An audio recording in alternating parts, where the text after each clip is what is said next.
مدینے میں اللہ کے رسول کی بھی تو قبر ہے، اس کو بھی تو دیواروں سے گھیر دیا گیا ہے۔ اللہ کے رسول کی قبر کو عام لوگوں کی قبر کے برابر کھڑا نہیں کیا جا سکتا ہے، کیونکہ نبیوں کے بارے میں نبی کا فرمان یہ ہے کہ پیغمبروں کی اور نبیوں کے جسموں کو قبر کی مٹی نہیں کھاتی، لیکن ہمارے اور آپ کے جسموں کے بارے میں نہیں ہے کہ قبر کی مٹی نہیں کھاتی۔ نبیوں کے بارے میں اللہ کے رسول کا یہ فرمان ہے کہ نبیوں کو وہیں دفن کیا جاتا ہے جہاں ان کا انتقال ہوتا ہے، جہاں ان کی روح نکلتی ہے وہیں پر ان کو دفن کیا جاتا ہے۔ نبیوں کے لیے مسائل الگ ہیں اور عوام کے لیے مسائل الگ ہیں، لہذا نبی کی قبر کو ہم آج کی قبر پر محمول نہیں کر سکتے ہیں۔ اللہ کے رسول کا ہی یہ فرمان ہے کہ نبیوں کو وہیں دفن کیا جاتا ہے جہاں ان کی روح نکلے، یعنی مجھے بھی وہیں دفن کرنا جہاں میرا انتقال ہو۔ نبی اکرم نے یہ فرما کر صاف کر دیا کہ میری قبر وہیں ہوگی جہاں میرا انتقال ہوگا۔ نبیوں کی قبر کو کھود کر نہیں نکالا جا سکتا ہے، لیکن کسی انسان کو گاڑ دیا جائے، کسی انسان کو دفن کر دیا جائے اور پتا چلے کہ یہاں تو مسجد تھی، مسجد میں ایک آدمی کو دفن کر دیا گیا، اگر 10 سال بعد 20 سال بعد بھی پتا چلے تو پھر اس قبر کو کھودا جائے گا، اگر اس میں سے کچھ ہڈیاں ملتی ہیں تو ان کو نکالا جائے گا اور ان کو مسلمانوں کے قبرستان میں منتقل کر دیا جائے گا اور قبر کو زمین کے لیبل پہ کر کے اس پہ نماز پڑھی جائے گی۔ اگر 10 15 20 سال کے بعد اگر اس میں ہڈیاں بھی نہ ملیں، جب قبر کو کھودا جائے تو اس میں ہڈیاں بھی نہ ملیں، کیونکہ جسم انسان کا مٹی سے بنا ہوا اور جسم کو مٹی بن جانا ہے۔ اب اگر ہڈیاں نہیں ملتی ہیں تو اس قبر سے 1-2 تسلا، 1-2 بڑا برتن بھر کر مٹی نکالی جائے گی اور اس کو مسلمانوں کے قبرستان میں منتقل کر دی جائے گی اور اس قبر کو زمین کے برابر کر کے اس میں نماز پڑھی جائے گی، لیکن مسئلہ ہے وہ اپنی جگہ پر قائم رہے گا۔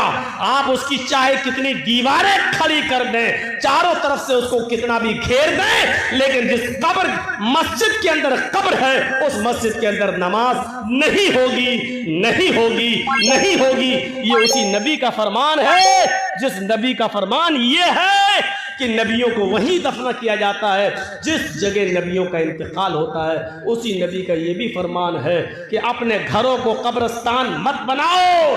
یہ بھی کہا اسی نبی نے، لعنت اللہ علی الیہود والنصارى اتخذوا قبور انبیائہم المساجد، اللہ کی لعنت ہو یہود و نصارہ پر جنہوں نے اپنے نبیوں کی قبروں کو مسجد بنا لیا ہے۔ میرے بھائیوں، قبروں کو مسجد نہیں بنایا جا سکتا ہے، مسجد میں قبر نہیں بنائی جا سکتی ہے، لہٰذا اس حدیث کو اپنی جگہ پر ایک ہماری پرہیزگاری کا حال یہ ہے کہ یہاں سے نکلے نماز پڑھ کے مالک یوم الدین، تو قیامت کے دن کا پورا مالک ہے۔ ایاک نعبد و ایاک نستعین، تیری ہی عبادت کرتے ہیں، تجھ سے ہی مدد مانگتے ہیں۔ اہدنا الصراط المستقیم، جو سیدھا راستہ اس پہ چلا تمام برے راستوں سے بچا لے۔ یہاں یہ دعا مانگ کے ہٹے، السلام علیکم ورحمت اللہ، السلام علیکم ورحمت اللہ، جیسی سلام پھیرا اور مسجد کے باہر نکلتے ہی جیب میں بیڑی رکھی نکالی اور ماچس جلائی اور سورہ دخان کی تلاوت شروع، دھواں دھکڑ شروع۔ ابھی 10 منٹ بھی نہیں ہوئے یہ کہتے ہوئے کہ اہدنا الصراط المستقیم، اے اللہ ہم کو سیدھے راستے پہ چلا، اے اللہ گندے اور غلط راستوں سے ہماری حفاظت فرما۔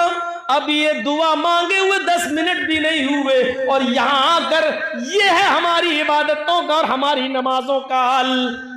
میرے بھائیوں، جائزہ لو، امام احمد ابن حنبل کے پاس جو بوڑھی عورت آتی ہے، اس عورت کے سوال سے ذرا عبرت حاصل کرو کہ ہماری عبادتیں اللہ کے یہاں قبول ہو بھی رہی ہوں گی یا نہیں ہو رہی ہوں گی۔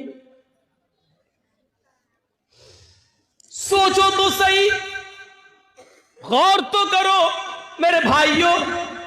یہاں عدی ابن عمیر ہے، جنگ بدر میں گرفتار کر کے لائے جاتے ہیں. عدی ابن عمیر ہے، گرفتار کر کے لائے جاتے ہیں، پکڑ کے لائے جاتے ہیں، پیروں میں بیڑیاں ڈال دی جاتی ہیں. یہ عدی ابن عمیر مصعب ابن عمیر کے بھائی ہیں، بھائی مومن ہیں اور عدی کافر ہے. مصعب صحابی اور عدی کافر، دونوں بھائی ہیں، سگے بھائی ہیں. اللہ کے نبی صلی اللہ علیہ وسلم نے فرمایا کہ جو گرفتار کر کے کافر لائے گئے ان کے پیروں میں بیڑیاں ڈال دو.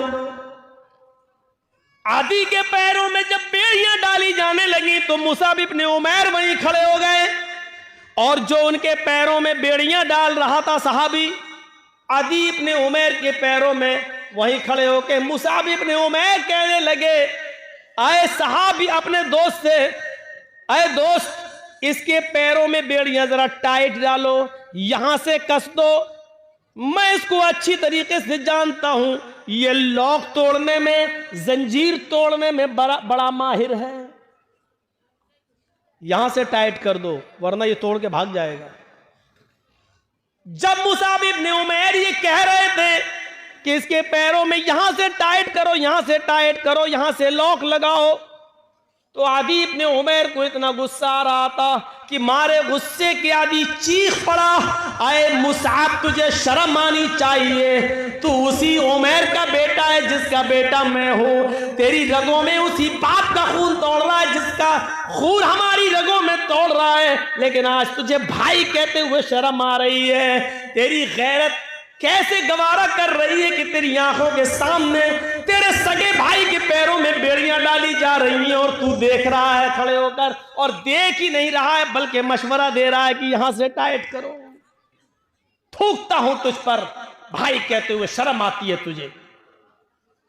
ادھر مصعب ابن عمیر کہتے ہیں چپ، خاموش، تو بھائی ہے میرا؟ نہیں، تو میرا بھائی نہیں ہے.